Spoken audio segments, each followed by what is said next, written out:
Right, I am Dr. Annette Feravich, and I am here with our second episode on depression and behavior. And this second episode is actually called Behavior and Depression. And the reason why we want to take a close-up look at this, even though that is the title of our series, we want to make sure that we're taking a close-up look at how behavior actually impacts our depression. Because it's very easy for us to be able to take a pharmaceutical.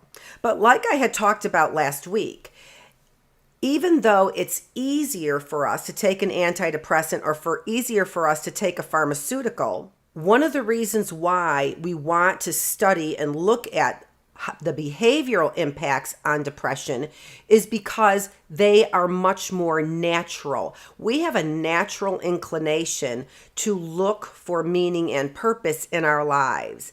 And in doing so, this marches us out of depression in very natural ways. Where antidepressants don't work naturally with your brain's chemistry, they alter your brain's chemistry, and that's what medicine does. It looks to alter your biology or your chemistry in order to change something that is creating or causing a disease. Here, what we believe at Healthy Mind, Body, Spirit is that what we really need to do is focus our energies on those things that are most natural for taking us out of depression. And because we know that behavior and our behavior and instinct is for meaning and purpose, then our search for meaning and purpose can very often take us out of our depressive thoughts and our depressive behaviors, and even then change the chemistry of our brain. So that, of course, is what we're looking to do when we are looking to address depression. We talked last week about some very important things, and I just want to go over some of those things that we talked last week about. Last week, our discussion was on what is depression, if you remember. Some of the main points that I want to make sure that we remember and address is, first of all, we know that anxiety is a precursor to depression. So what does that mean? It means that anxiety actually leads to depression. And this is important to know because, once again, we can address actual anxious behaviors. It's the reason why I have episode number 2, addressing behaviors. And so what we want to take a look at then is the anxiety that precedes depression. And by addressing that anxiety first, we can hopefully forego experiencing depression. Okay, our second thing, an important point that I wanted to make sure that I talked about with you was that there are environmental components that also interact with our genetic components, our biology, our DNA. And in fact, relative to personality traits, it's the environment. It is the places that we live, the things that we experience that actually play a bigger part in our depression than our biology or our chemistry. It is the environment that changes our biology. It's the environment that changes our chemistry. And so that's why we want to focus on behaviors, because it's the impact of that environment that then changes. Therefore, the impact of our behaviors, the impact of our thinking, the impact of the way that we approach life can also change our behaviors in positive ways. And that's exactly what we want to take a look at today. Okay, so that was important point number 2 from episode number 1, what is depression? Important point number 3 is that these environmental conditions change our DNA, which is what I already mentioned. So environmental conditions are important and they change our DNA. Number 4, motivation is key to depression. If you recall, last week we talked about some of the perceptions that we have relative to things like whether conditions are threatening or whether we feel they're challenging.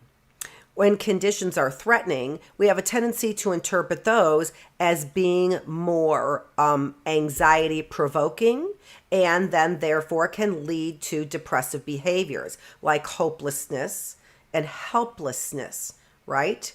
Okay, so what we want to do is figure out ways that we stay motivated. And that's the important part of this episode, that it is partly our perceptions that influence our motivation, and therefore it's behaviors then that can also alter our perceptions. All right, so that's important. If you remember, I talked last week. If you haven't seen it, watch the episode. I talked last week about mice who were depressed mice, and they had opportunities to get delicious food. And when it was easy, they chose the delicious food. But when they had to make an effort and climb some ladders in order to get the delicious food, the depressed mice did not get the delicious food. What was the importance of this? The importance of this was that they still preferred the delicious food. They just weren't motivated enough to get it. And so therefore, it's important to understand how important behaviors are in influencing our motivation. Okay, so that was point number 4. Point number 5 is even depressed individuals can enjoy. And so that was important in what we noted from that experiment with the mice. So they still can enjoy that delicious food. They just weren't motivated to get it. Okay, the next important point that we got from last week's episode is that meaning and purpose are key, because those drives our engagement and they drive our behaviors. So meaning and purpose are key. The next important point that we made from last week's video was that depression is inordinately affecting Generation Z. So disproportionately, Generation Z individuals are feeling the effects of much of these environmental changes, and they haven't quite developed the coping skills that they need in order to overcome some of these barriers that they've seen, some of these obstacles. We're going to talk somewhat about grit later on. Grit is an important behavior that we need in order to motivate ourselves and believe that we are able to accomplish those important things that we want to accomplish. Okay? So this is self-efficacy, that when we have obstacles, we build grit and the confidence that we can overcome. We're going to talk about self-efficacy coming up. Then the last point that we made in last week's video on what is depression is that behaviors get us into our problems, and therefore behaviors can get us out of our problems. So those were the important points that I wanted to remind you of as we go into then this next episode on behavior and depression, and see how this kind of folds into and emphasizes the importance of still changing our brain as well as changing our behaviors, which changes then our physiology and all kinds of things in positive ways. And we're doing those things naturally in ways that they actually work with our body chemistry. So that's what's so important about this episode. So for today's agenda, the first thing that I want to talk about is engagement. What is it and why is it important? Number 2, I'm going to talk about brain behavior. And in particular, I'm going to be talking about the placebo effect and what is the placebo effect. So just a little short introduction to brain behavior. Next week, we're going to talk a little bit more about brain behavior when we talk about antidepressants. All right, then what we're going to do is just talk about some of the positive behaviors that we can engage in that will change our brain. And we're going to talk just a little bit about the negative behaviors and introduce you to a little bit to what's called rumination if you're not aware of it. So let's go ahead and get started. All right. So the first thing that I said that I wanted to talk to you about was engagement. And we're going to talk about what is engagement. And there are three things that actually are theoretically contributors or variables to what we call real happiness or authentic happiness. Now, when we're looking at this, I want you to also know that there is a theory, and this theory is from Martin Seligman, who talks about authentic happiness, but he talks about it from a few different perspectives and has added other components into this authentic happiness theory of his. But for our purposes, we want to look at those first three important components to authentic happiness. And so there we are with number one is the pleasant life. And so if we want to be truly happy and feel truly happy, what we need is we actually need pleasures of the senses. Pleasures of the senses include things like delicious pieces of cake or pizza. They include things like touch and sexual stimulation. They include things like a bubble bath. They include all kinds of things that please our senses is what they do. Okay, so that is considered to be the pleasant life. We do need those things for authentic happiness. It's important for us to have a delicious meal. It's important for us to get good sleep. It's important for us to fulfill all of those sensual pleasures. Number two is the good life or engagement in life. We need to be active in life. We need to be involved in life. One of the things that is clear that through this pandemic we have been unable to do is we really have been unable to engage in life like we've wanted to and like we've become accustomed to. We haven't been able to go out and socialize. We haven't even been able to hold our grandchildren or comfort those people who are sick.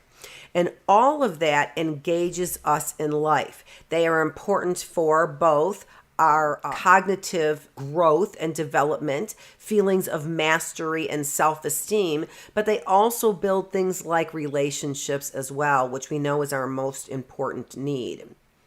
The third component of authentic happiness is the meaningful life. And I've talked several times about this. The meaningful life is what is our drive to get something more than just our physical pleasures. So both the good life and the meaningful life are important for what we call eudaimonic happiness. And eudaimonic happiness, according to Aristotle, is being true to yourself. Fulfilling those kinds of things that make you you, with your unique talents and your unique skills and your unique perspective, your unique knowledge that you have, your unique experiences. All of those things add up to be able to give you something to offer the world, right? And in offering those things to the world, you feel important. You feel that you've made contributions, and then therefore you are true to who you are meant to be. That is what Aristotle called eudaimonic happiness. Hedonic happiness, pleasures of the senses, though that hedonic happiness is gives us similar pleasures, but outcomes are not the same. So hedonic happiness, pleasures of the senses. Eudaimonic happiness is engagement and purpose in life. Okay? For the purposes of this discussion, we are going to be talking about the good life, engagement in life, because engagement is the behavior that gives us the benefit of the drive for meaning and purpose. Okay? All right. Up above there, if you were wondering about the smiles that we have there, that's a great way to be able to measure authentic happiness. If individuals are truly happy. And we see that most of the individuals actually score themselves as above average in happiness. Okay. All right. Let's move on. Now, What is actual engagement, though? What's a great way to take a look at this psychologically? And when we break it down psychologically, it helps us better attack what it is that we need to attack. And what I mean by that is, what behaviors do we need to engage in that will give me the biggest bang for my buck to help reduce depression and increase feelings of happiness? And that's really what we're going to talk about today. There are certain behaviors that can lead to less happiness, but still increases. Where can we actually really focus our attentions to get the most meaning and purpose and engagement in life? So you can see here then we've got this chart that has two continuums. On the bottom continuum, what we consider the x-axis, are abilities. So these are abilities that go from low to high. So you might want to think about some things that you have low abilities in, right? No natural talents at all. And then you might want to think about things that you have high ability in. And then this way you can really begin to apply what I'm saying here. Okay, so that's on the x-axis, abilities from low to high. On what's considered the y-axis, the vertical axis here, are challenges. So you again see challenges go from low to high. Here, when we're talking about challenges, what we want to consider is we want to consider the task. So abilities are related to me. Challenges are related to the task. And so what we see when we have a wonderful balance between high abilities and high challenges of the task, we have the goal of engagement, which is in this yellow kind of diamond shape or arrow shape, which is called flow. So when we are feeling flow, another way to look at this is to call it being in the zone. So when we're feeling flow, what we are is there is a feeling of sort of suspended time, so that your abilities are being challenged at the perfect level that they can be challenged, and both of them are very high, which then leads to things like feelings of mastery and feelings of confidence in your skills. So you can see how engagement and building things like flow can decrease depression, because what it's doing is increasing your confidence in the challenges that you have. Remember what I said initially is that what I'm trying to teach you is coping strategies, coping skills.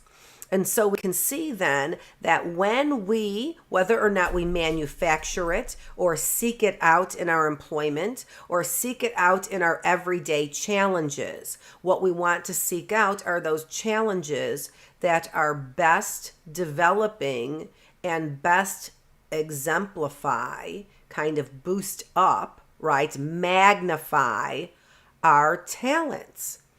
So we don't need to put energy and effort into trying to develop those skills that have nothing to do with our true talents, because what that does is it creates frustration is what it does.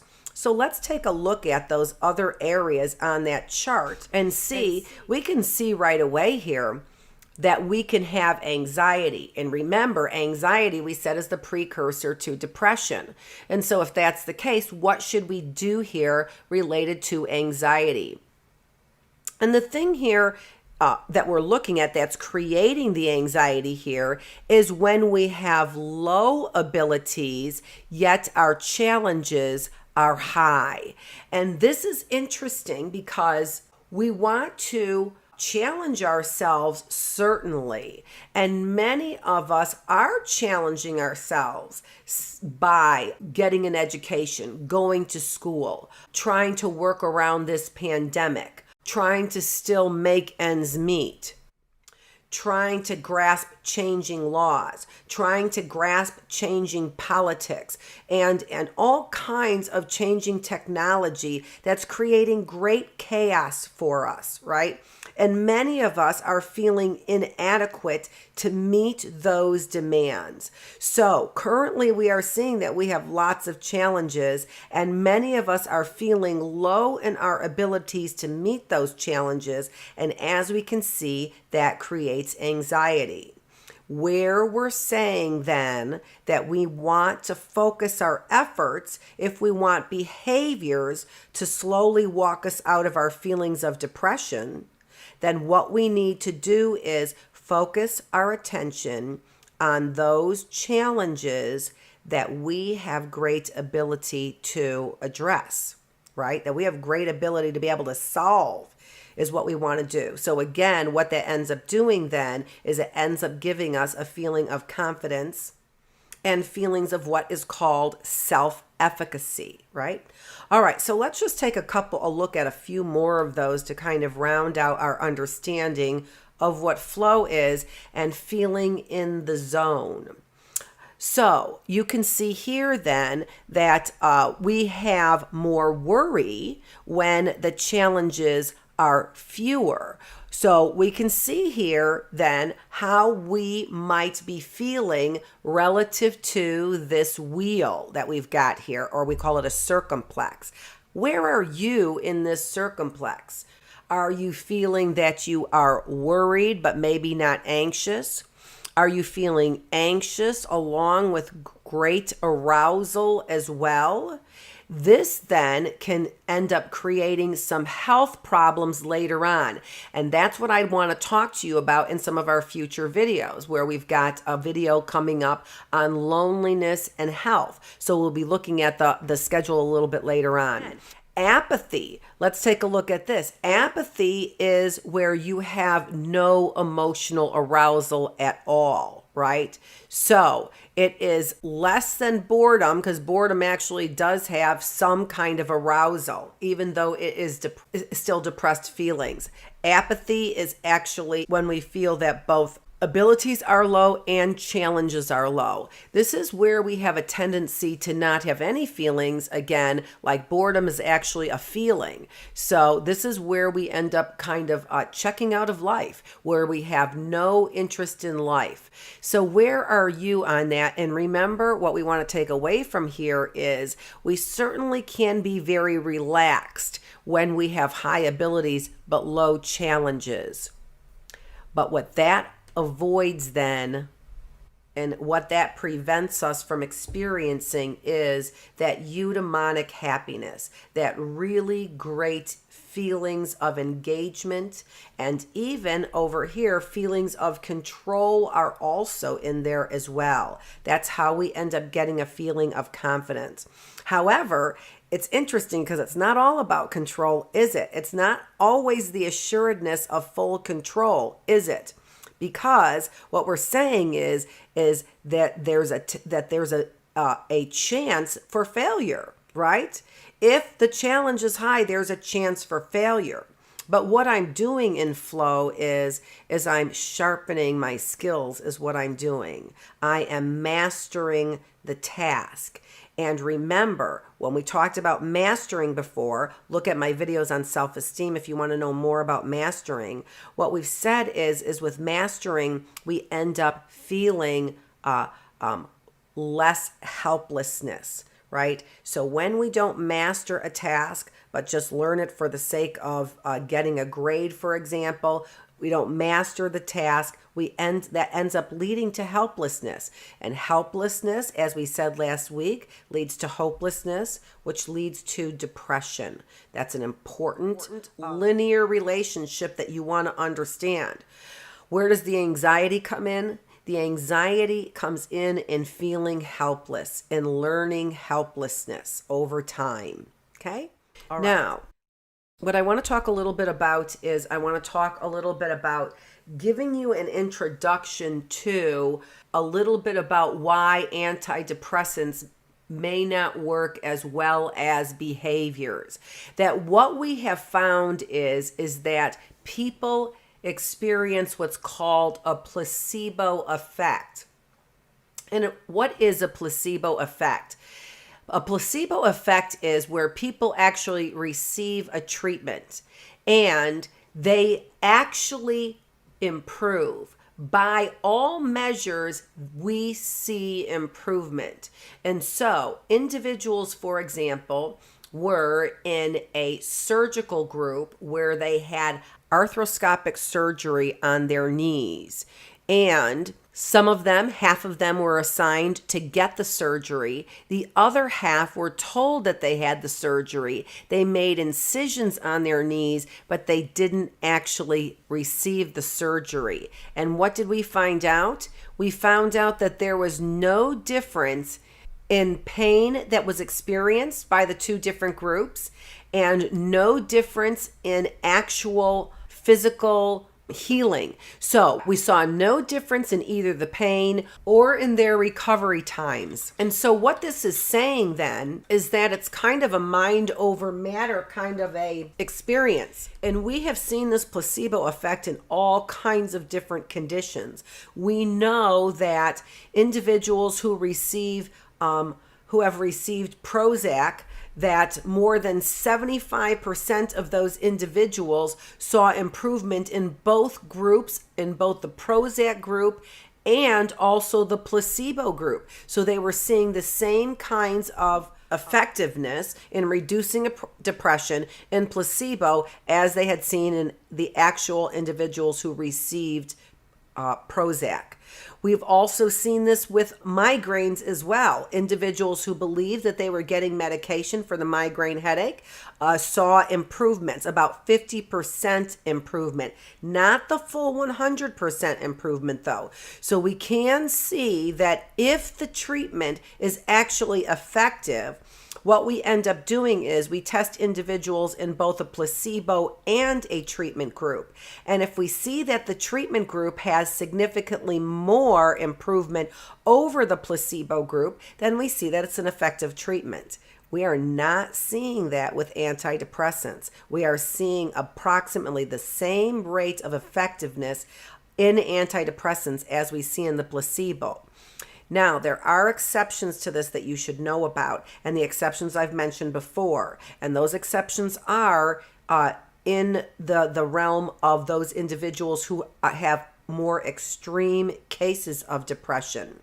And also remember that this is a probability, and the probability means that it doesn't happen in all cases. It doesn't mean that 100% of the cases who received a placebo felt the same as those individuals who were not in the placebo, and that 100% of the individuals who were in the treatment group would have gotten the same kinds of results as those individuals did in the placebo group. It doesn't mean that 100% of the time that you are going to see those effects, placebo effects, for example. However, it does substantially happen, and we've seen these placebo effects over and over again when it comes to antidepressants. We don't see them in more severe cases. We do see results with medication in individuals who have severe major depression. We also and who are suicidal, individuals who we consider bipolar, individuals who are schizophrenic, individuals who are certainly more extreme in their mental illnesses. We are seeing effective pharmaceutical results. So it's not that there are no results related to pharmaceutical medication. It's just that medication takes a singular route to addressing our mental illness or disease in general. And I like to take a route that is more natural and then see what we might be able to eliminate relative to pharmaceuticals. That's my general approach to medicine. What I want to show you here is differences then between, and you can see what each one of these columns are indicating because we have a legend down here that describes each one of those columns. And so what we have here is right here in the middle, we've got what is called treatment as usual. TAU, treatment as usual. What are we measuring here? These say Hamilton scores. What are Hamilton scores? It is a depression inventory. So Hamilton rating scale for depression is a depression inventory. And this column here then is measuring then after treatment as usual scores for individuals on this Hamilton depression inventory. So those individuals who got just the usual psychotherapy ended up having still the greatest levels of depression. You can see here that there was barely a difference between individuals who had regular psychotherapy and medication. And in fact, we are likely seeing the difference here, which is slight, but there is a difference, likely can be due to things like the placebo effect. Here, what this PPT is, this is positive psychotherapy. And positive psychotherapy is using these positive behaviors in order to decrease depression. So these are the positive behaviors that I've been talking about. And we can see then that those were the most successful in reducing depression scores on this Hamilton inventory. Okay, so who are the antidepressants helping? Please join me next Sunday at 4 o'clock, October 31st on Halloween, where we will discuss antidepressants and who they actually are helping and whether or not they're helping significantly. Okay, so moving on. Let's take a look at then, I'm going to stop for just a second and plug in while you focus in on this Hope Therapy worksheet. And you can take a look at each one of those items that you can then engage in order to increase your hope. That's the purpose of this Hope Therapy worksheet. When we're looking at this then, we've got these items that we want to go through in order to develop more hope in what we can see a domain of interest. So sometimes we have more hope, are less depressed in some areas than other areas. And this also demonstrates that starting behaviors on the simplest level can give us initial rewards that will then motivate us to continue building hope in other areas. All right. So it's very important to understand that building small, simple behaviors can actually get us started in changing our body chemistry, our reactions to people and things, and then also that changes our brain chemistry along the line as well. So again, that's why it's so important for us to begin taking a look at smaller behaviors, simpler behaviors that will change our body chemistry even immediately. Okay? All right. So the very first thing, like we said, is pick a domain. You don't want to overwhelm yourself in every domain. Remember what we said. We want to put resources into those domains that we have great abilities in. But we don't want to be walking around feeling hopeless either. So how can we then improve our hope in different domains? So there's a series of questions there that you would answer for that domain. And you would also determine your domain here based on the importance that you have, it is in your life, and how much satisfaction it brings. So once again, we are not putting our efforts into domains that really don't give us a lot of feeling of engagement or feelings of flow. Okay, so that is one behavioral technique that you can engage in. Go through the Hope worksheet. I want to show you a couple things here. I have listed their behavioral change models or behavior change models. And the very first one there is the Hope theory and how to change your hope. That's in parentheses there. I have got the authors who basically are the narrators of that model or who have described that model. All right, so taking a look just a little bit more closely at some of the results for this hope behavior change. What we see here is we see that behavior change when individuals had the treatment group was significantly greater than when they didn't have the treatment group. And what was the treatment? Well, the treatment was this hope therapy worksheet is what they did. So when individuals engaged in this hope therapy worksheet, what they ended up doing was having an effect. So the effect of the treatment was significant. What was the effect size from? The effect size was from agency and pathways. What are they? Well, answering those questions, one of the things that increased was the belief that individuals had about themselves. The other thing that they also improved on was identifying ways to get there.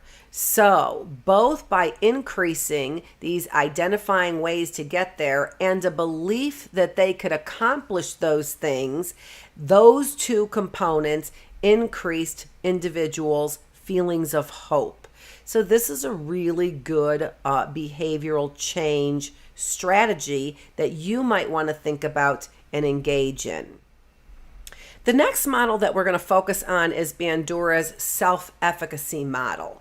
And when we take a look at this self-efficacy model, there's a few things that we want to think about. So first of all, what we want to do is increase actual performance in the problem area. So first of all, what is self-efficacy? Self-efficacy is the belief that you can do what you set out to do. And so, what are ways that we can increase that belief? Well, Bandura identified several ways. And the very first way that he identified that we can increase our beliefs in ourselves. That's what we're saying. I believe that if I decide to go back to college, I can get that degree. I believe that if I decide to give up alcohol, I can actually follow through with that. I believe that if I decide to clean my room, I can actually accomplish that. Remember, we start these things at all different levels depending on where we feel confident, right? What we feel we can accomplish. And then that increases our feelings of self-efficacy. So, the very first thing we said here that Bandura said we needed to do is increase actual performance in problem areas. In problem areas where we feel weak and we feel that we need to improve those areas. So, increase our effort in those problem areas is what we need to do. Number two, what Bandura said is that we need to model another person's coping strategies. So here, we have a chart of Bandura's idea of how we model behavior. And when we model somebody else's behavior, it doesn't really take any effort at all. Children model, for example, their favorite superheroes' behaviors. And you can see them when they put on their costumes acting out those certain superhero behaviors. It comes very naturally for us to model other people's behaviors. We often see children model their parents' behaviors as well by playing dress up, for example, right?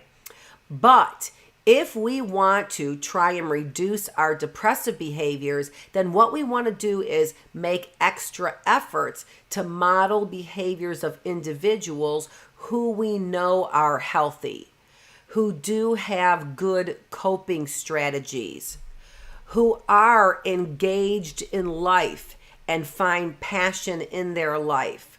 And then in modeling those behaviors, what do we want to model? What do we want to focus on? Well, we might want to focus on areas that increase our hope, right? And model those behaviors that increase individuals' hope. Or what you might want to do is you might want to model individuals' behaviors that are engaged in a certain sport, for example, that you enjoy. And so in this way, what this does for you is it increases your ability in that area. So that's what you might want to model. right? There are all kinds of ways that we model behaviors. However, if we want to do it successfully, we want to then make sure that we make some conscious efforts at modeling behavior. And that's what this chart shows us. It shows us the steps that we want to go through if we want to consciously model behavior. They're the same steps that we go through if we unconsciously model behavior. The difference is that we're consciously doing it. So what are we consciously doing? Well, here we're first of all consciously attending to the behaviors that we desire to emulate, right? So we attend and focus on them and watch those individuals. The next thing that we do is we think about those behaviors. We analyze those behaviors as what kind of behaviors are good for us. What kind of behaviors can we do? What kind of behaviors can't we do? In this sort of analyzing these behaviors and analyzing the behaviors of other individuals and how they match our behaviors help us retain that information. So working this all out in our heads gives us a feeling of confidence because we have a better understanding of what is going on. And then what do? We begin to reproduce those behaviors. And in reproducing those behaviors, we look for some kind of then motivation in the environment where we are not just mentally rehearsing them or physically rehearsing them, but we are actually doing them and have a reason to engage in those coping strategies in the environment.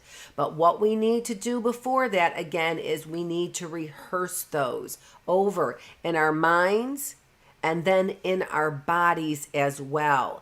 Sometimes we need to rehearse them by developing specific language that then promotes our behaviors, right? So we develop certain language that's positive language about our abilities. And when we develop that language that's positive about our abilities, we begin to feel that positive transition to actually do it. And then finally, what we do is when we then emulate those behaviors, those positive behaviors in the real world, we assess them.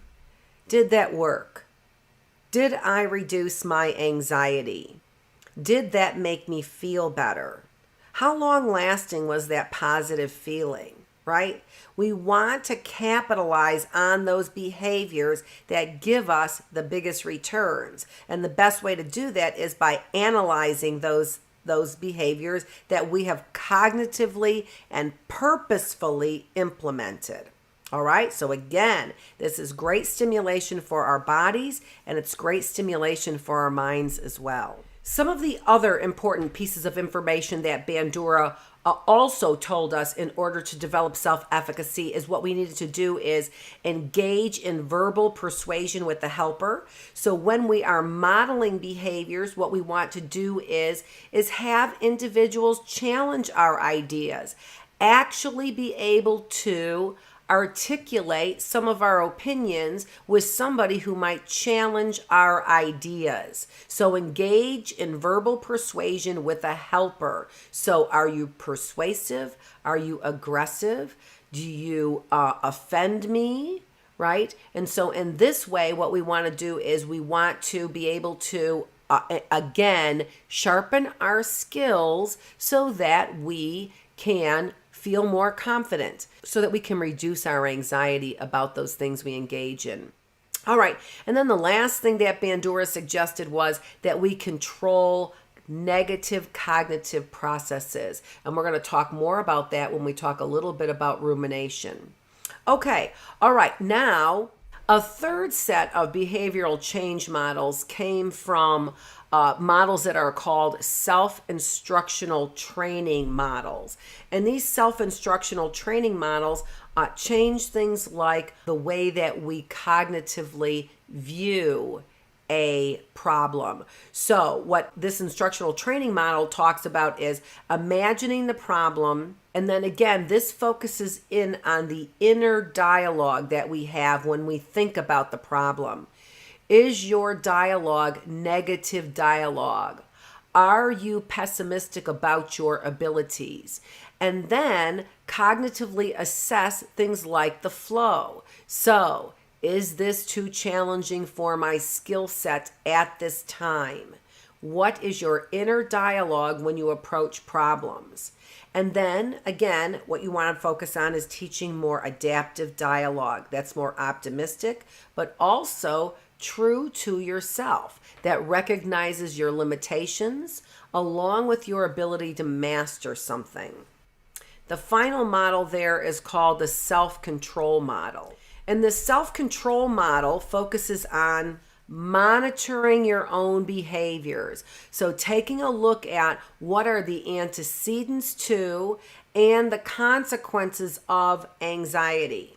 So what preceded your anxiety, and then also what were the consequences of that anxiety. Okay, so that's the self-control model. So the very first thing you want to do is take a look at the antecedents and the consequences of your, for example, anxiety, if that's what you want to try and control. Or compare your problematic behavior with a standard. This goes back to Bandura's model. What is the standard that you are looking for? And then compare your behavior to that standard. Are you measuring up to that standard? And then finally, give yourself self-reinforcement. And so give yourself rewards. Remember that you want to increase certain chemistry in your brain. We're going to talk more about what that chemistry is. But in order to do that, you really want to activate that chemistry in your brain. So you want to be aware of the stimulation of reward for you, right? You might want to think about after you have gotten to a certain goal as far as your anxiety goes, controlling your anxiety, predicting the antecedents, writing things down, you get to a certain goal and you have a certain reward for yourself. If you want to give yourself a bigger bang for your buck on depression and behavior, the reward that you would have for yourself might likely be something that would motivate you to engage. So to go out bowling with your friends, or to cook a dinner with an intimate other. Again, you want to think about things that actually might engage you. You end up attending class 100% of the time for the next 3 weeks, right? Those things that get you engaged in life are those things that you're going to benefit the most from. Now what I want to show you are what we have called interventions in the area of psychology and in the area specifically of positive psychology that is focusing on behaviors that will actually increase happiness and reduce depression. And so you can see on these charts that I have here that there are bar graphs for both happiness and depression. The other thing listed here is the type of intervention that was used. Here we have the gratitude visit was the intervention. And then what we see here we see then increases or decreases in the treatment group, which is the gratitude group, the one that engaged in the intervention, compared to actually not a placebo group, but actually compared to pre-test scores. So what they did was they compared individuals who engaged in each one of these interventions and compared them then to their pre-test prior to doing the interventions. There were 6 interventions that individuals were randomly assigned to engage in. This very first one is called the gratitude visit. And in the gratitude visit, individuals wrote a letter of gratitude to somebody that they hadn't appropriately thanked and hand delivered that letter. Okay? So it's important, first of all, that you are engaging in this exercise in a way that you are actually hand delivering this so that you're getting the biggest benefit from engaging with another person in this exercise. Okay, so that was the very first exercise that I'm presenting here. And in this exercise, we see that individuals had, in fact, the most significant increases in happiness and the most significant decreases in depression of actually any of the interventions that they engaged in. But You can see here what these numbers indicate is that they are significantly different than the pre-test group, okay?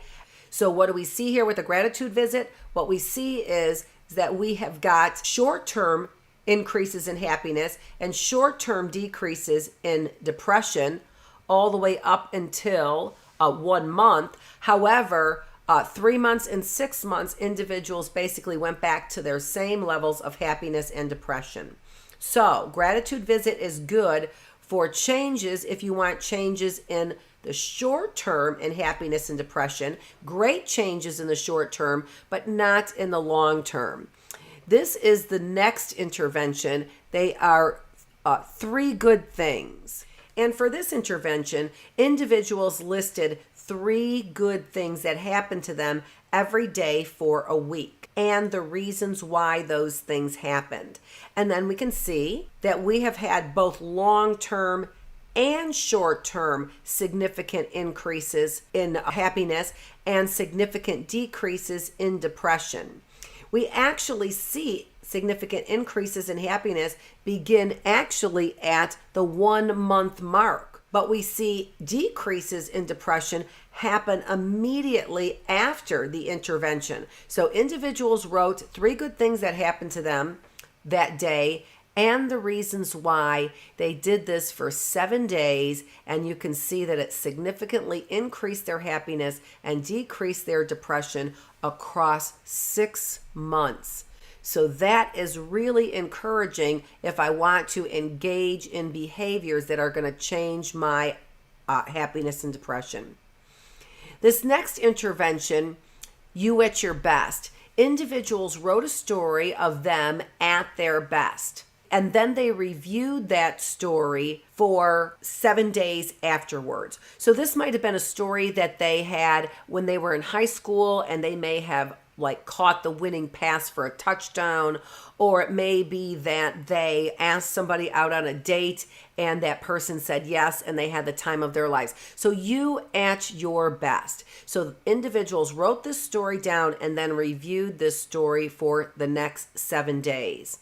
And you can see here that there really weren't great significant results. Here we had increases in happiness right after the intervention and decreases in depression right after, but no significant changes beyond that. So thinking about you at a time when you were at your best and reflecting on it actually does not help increase levels of happiness or decrease levels of depression.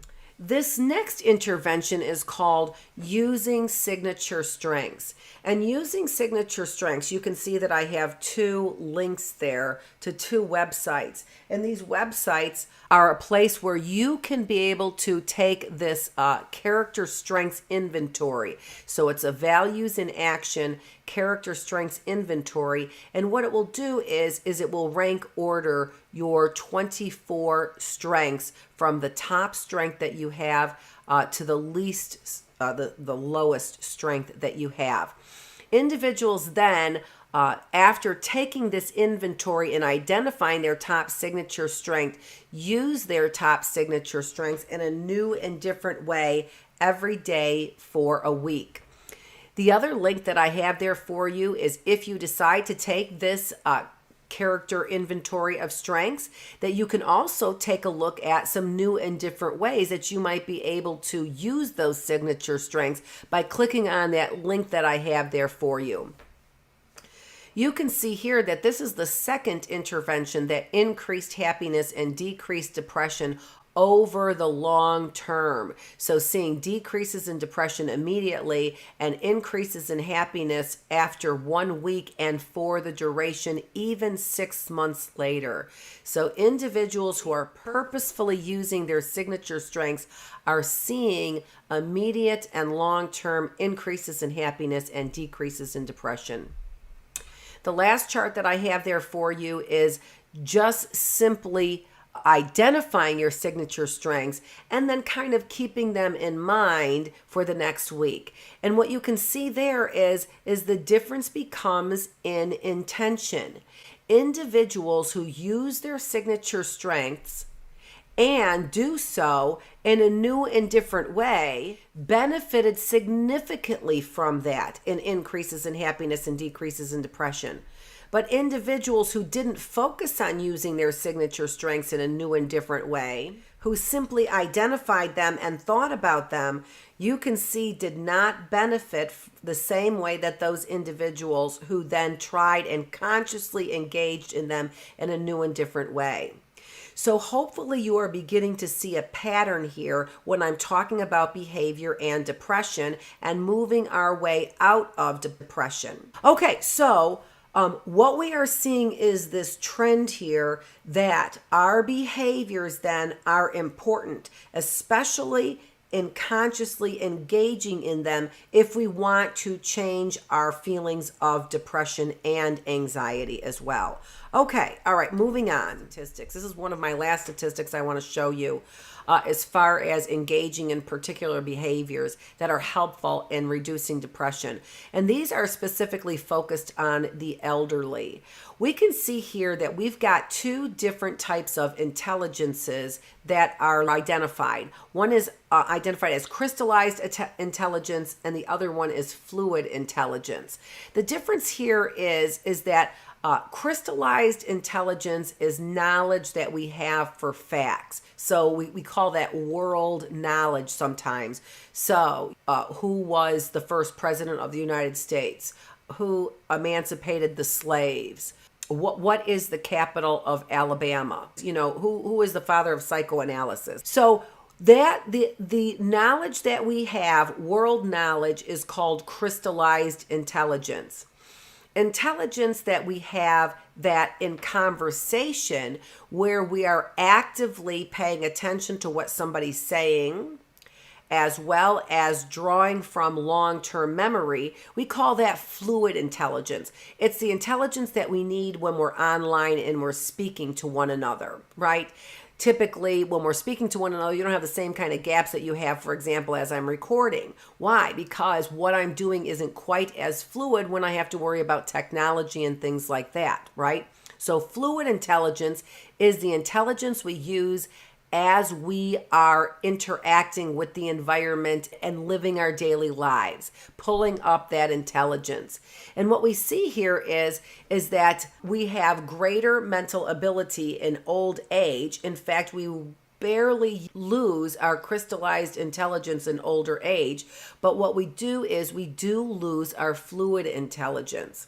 And what we did here was we had individuals, even though this is a small chart and you're not worried about it, you can see that the blue bars are much bigger than the orange bars. And that's what we want to focus on then.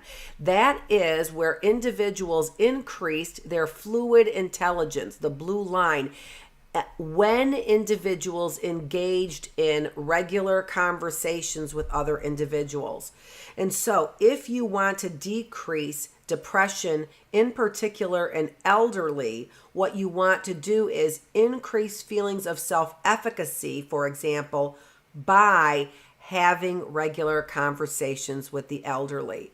And so if you're worried about dementia, if you're worried about Alzheimer's in your loved one, the best thing that you can do is call them up, communicate with them, write letters, do FaceTime with them, whatever it takes to get them to use their fluid intelligence. What that blue line is showing you in that chart is prefrontal cortex activity when individuals engaged in practicing fluid intelligence. So again, you can make a conscious effort to be using even our knowledge and intellectual faculties that will increase feelings of happiness and decrease feelings of depression. So please, if you have to write a letter, maybe write it to one of your grandparents. It will really improve their emotional well-being and their subjective well-being, their levels of happiness.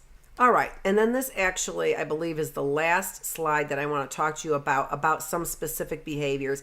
And these are specific behaviors that are related to giving behaviors. What we see here is a study that's been done, and it's been duplicated several times and replicated several times by a researcher whose last name is Aknin. And you can look this up. Also, Hamilton has also done research in this area. And what they're looking at here is they're looking at children. The dark bars here are representing an earlier study, and the gray bars here are representing a later study where they included more variables. And so you can see there in the earlier study, what they were looking at is they gave children were sharing a toy or children were playing with the toy. And we can see there then the dependent variable, the outcome of interest. What were we measuring is what I'm talking about. What were we looking for? What outcome were we looking for? Well, we were looking for general levels of happiness. And this was recorded by individuals who were observing behaviors. And these individuals are blind to the study. They don't know other people are also observing behaviors and also marking those behaviors. So observers observed behaviors in the first study where you can see children who shared a toy were significantly happier than children who played with the toy. In the gray bars, what we have here is happiness that's related to meeting a puppet. So children were introduced to a puppet. Children also received treats.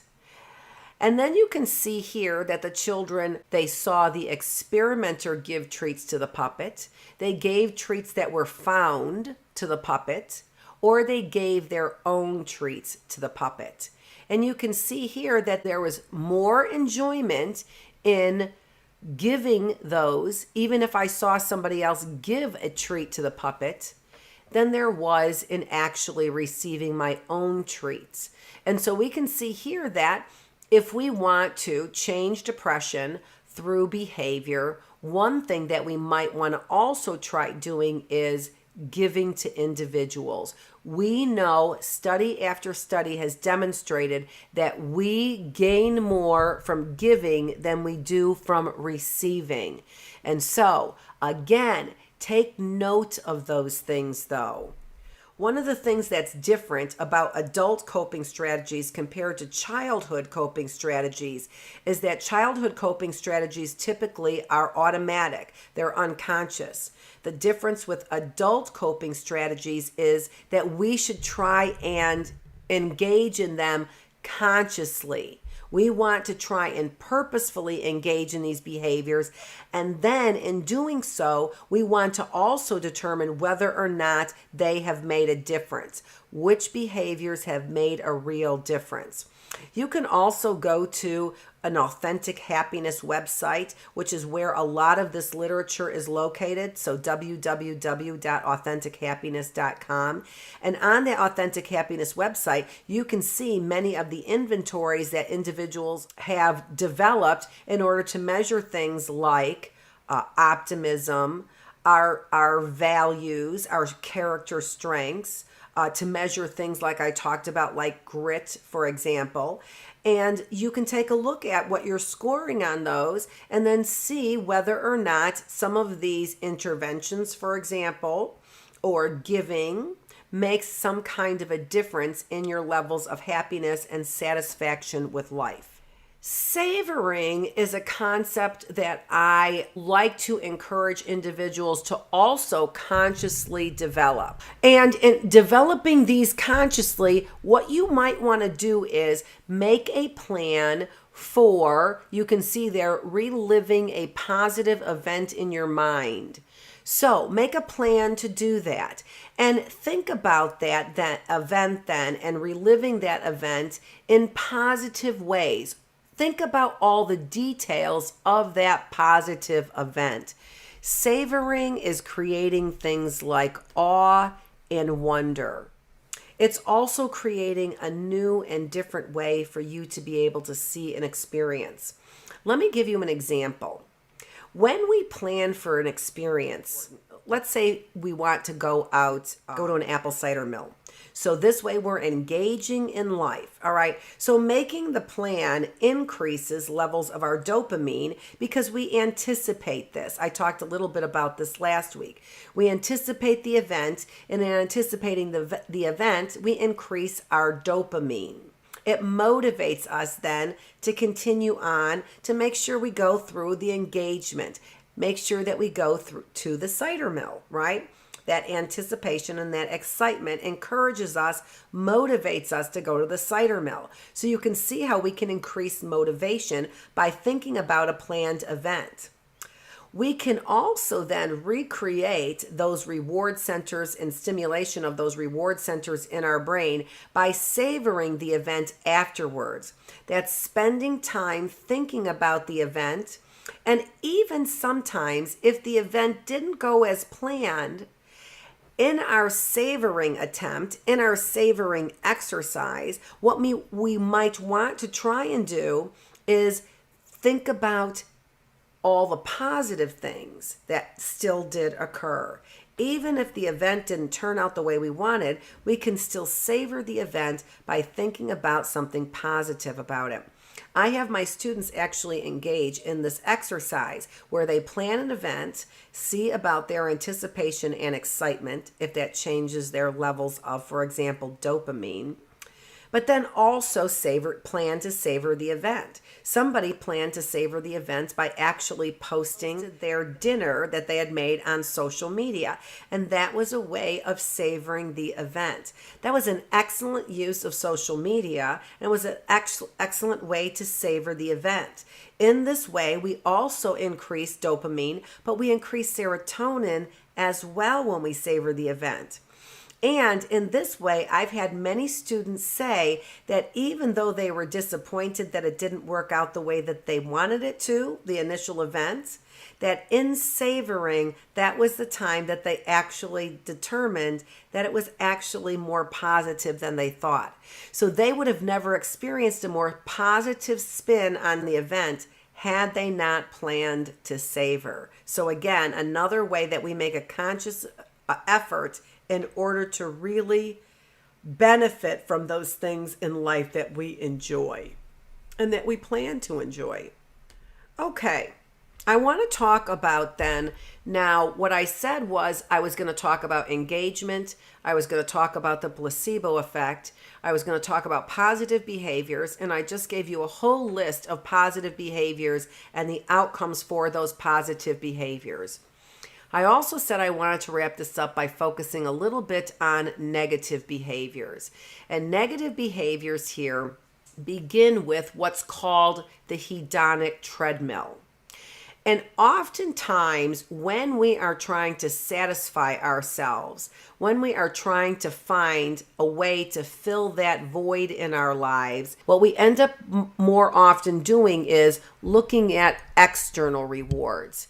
And when we look at external rewards, what we end up doing then is reverting back to our same levels of emotions we had before. So let's say that we are depressed and we decide that what we want to do is we want to go out and buy something, even if it's an exercise piece of equipment here, right? That will make us feel better. So we see it, we want it, we buy it, it changes our level of happiness for a while. But when we're on the hedonic treadmill, what we end up doing is typically adapting back to our same level of happiness. This is an automatic process that can only be broken typically by conscious processes that then refocus our attention off of things and focus our attention on things like eudaimonic happiness, purpose, meaning, flow, engagement. Those kinds of things take greater effort. However, in the long run, they give us a much bigger bang for our buck in changing our levels of happiness and depression much more immediately. So let's take a look at what ends up happening when we get on that hedonic treadmill in a negative way. What we end up doing is ruminating, and this is reliving a negative event in your mind over and over. And very often this begins unconsciously. As we try and problem solve and get our problems out of the way, what we end up doing is going down a path of what ifs. What if that didn't happen? What if I had more money? What if I had a partner who loved me? What if I was divorced? What if I had children? What if I didn't have children? What if I had a bigger home? And we begin going down this path, oftentimes because we think we're solving our problem. But instead, what we're doing is we are creating cognitive pathways that are being used and reused so that when we have an instigation in the environment, like we were talking about with Bandura and modeling the behaviors, what ends up happening is we have an instigation in the environment that, instead of setting off modeled coping strategies, ends up setting off a frenzy of sympathetic nervous system activation. So increase in heart rate, increase in blood pressure. We end up having adrenal glands secrete corticosteroids, which end up increasing our heart rate for the long term, and then also ends up having us store resources that are unnecessary because we're not using them, such as sugar, fats, carbohydrates, and proteins as well. What this ends up doing then is creating great dysfunction between our nervous system and our endocrine system, which is also known as our hormonal system, right? And this also activates and creates dysfunction in our neurotransmitters. We're going to talk more about these processes next week when we talk about antidepressants, in particular neurotransmitters. But what I wanted to get you to understand here is that behavior instigates, and thinking and rumination instigates these behavioral patterns and these thinking and neurological patterns, as well as these chemical patterns. And when you begin then down a road of rumination, it doesn't take a lot, if that's where you've been hanging, to have all of these negative physiological reactions activated. So, if you had a bad experience at work with your boss and it was an injustice, and you continue to think about this injustice so that it makes you so angry with where you work, it makes you so angry with who you work with, and you want to lash out, but you know that you can't. Think about what that is doing to your nervous system when you want to lash out, but you can't. And in activating that nervous system, we know that we activate chemistry in our brains, neurotransmitters, and our hormonal system. So whenever you feel that anxiety, know that you are releasing those hormones and neurotransmitters that instigate and keep that feeling of anxiety active within you. So that's why it takes conscious, purposeful behavior to think differently, develop hope, develop feelings of self-efficacy. And when we think about these cognitive pathways, you can think about these cognitive pathways like they are an interstate. And on an interstate highway, you get lots of activity on the main highways. They are used over and over again, and therefore, they are very well worn. You're used to those areas. Nobody has to tell you how to get to work because you've done it 1,000 times. That is a well-worn area, a neuronal highway in your brain that is used a lot. When you ruminate, the same kinds of things occur. You create a superhighway in your brain for those negative thoughts. And again, only one thing, small thing in the environment needs to trigger you for you to be able to get an entryway onto that superhighway, that negative superhighway in your brain. Okay? And because it's a superhighway, there are all kinds of entrances onto the superhighway.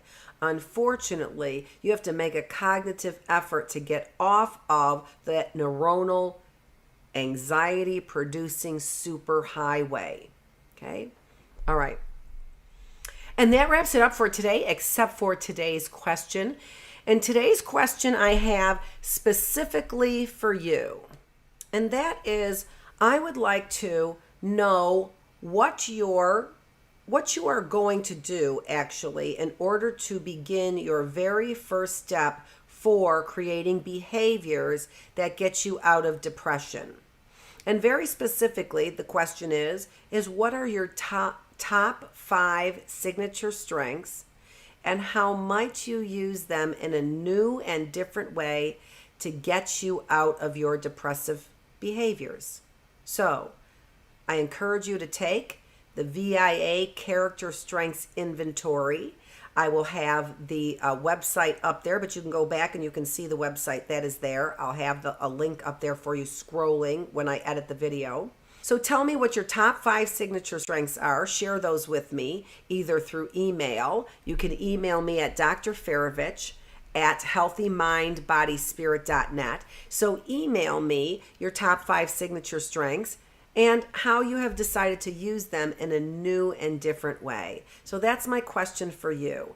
How are you going to apply some of the things that you learned regarding behaviors in order to help walk yourself out of depression? So, I am Dr. Annette Feravich with Healthy Mind, Body, Spirit. You can find me on the internet at www.healthymindbodyspirit. Be sure to check out my page. Be sure to check out my therapy that I have available, and also find out more about nutrition. I'm going to be talking more and more about nutrition as we move along, because I feel that individuals really are not well informed about things like vitamin D, since our practitioners do not regularly check for that, and the difference that vitamin D and the different levels make in our ability to be able to fight things like depression, and even things like improve our immune system, and also fight things like cancer. So be sure to check out my nutrition page for more information, and be sure to email me if you have any questions about mental health or nutrition. And join us next week, October 31st on Halloween, where we have our next lecture presentation on episode number 3 on antidepressants. And then remember that we've got the rest of the schedule up there, so please be sure to join me, and I will see you all next week.